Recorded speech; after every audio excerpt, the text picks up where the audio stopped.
გომბორის მოხალისეთა მომზადების ცენტრში 2026 წლის სასწავლო სეზონი დაიწყო. ღონისძიებაზე სიმბოლურად ვეტერანმა და მოხალისემ ორგანიზაციის დროშა საზეიმო ვითარებაში აღმართეს.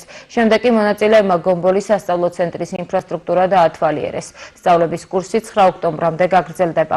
საქართველოს კონსტიტუციით განსაზღვრული ტოტალური თავდაცვის პრინციპის მხარდაჭერის, ქვეყნის თავდაცვის უნარიანობის ამაღლებისა და ეროვნული უსაფრთხოების ხელშეწყობის მიზნით დღემდე მოხალისეთა მომზადების ცენტრში სწავლება 3000 მეტმა მოხალისემ გაიარა. მორიგი სასწავლო წლის დაწყებას აღნიშნავთ გომბორის ახალგაზრდობა და ვეტერანების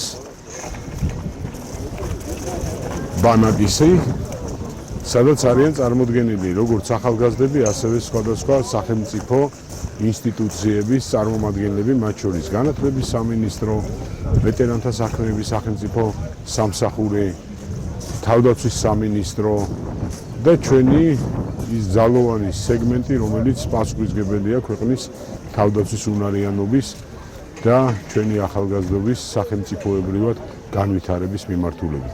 მე მინდა უდიდესი პატივისცემით წარმატება უსურვო მთლიან მენეჯმენტს, პროფესიონალების გუნდს, იმ ადამიანებს, ვინც სამშობლოს ემსახურებიან მთელი თავისი ცხოვრების განმავლობაში, საბრძოლო მოქმედებებში, ოფიცრები, ღირსეული ჯარისკაცები და დღეს თავიანთ პროფესიონალიზმს და გამოცდილებას უნაწილებენ ახალგაზრდებს. შარშან გავიარე უკვე რამოდენიმე კურსი, ძალიან მომეწონა და ძალიან გამიხარდა, რომ პირველი ვენაკაძე მოვხვდი და შევძელი, რომ ამდენ ადამიანში კიდე მოხვედრილი ყავი და კიდე გამიარა ახალი კურსები. ეს არის პასუხისმგებლობა, რომ ჩვენი საქართველო, რომელიც კბილებით იცავდა თავის ქვეყანას, რომელიც სარეველაბალახი იყო ამდენი ომების და შეტევების შემდგომ და მალამდეც, რომ დავიცავთ ჩემი ქვეყანა და ჩემი ქვეყნის გვერდში ვიყო მთელი ცხოვრება.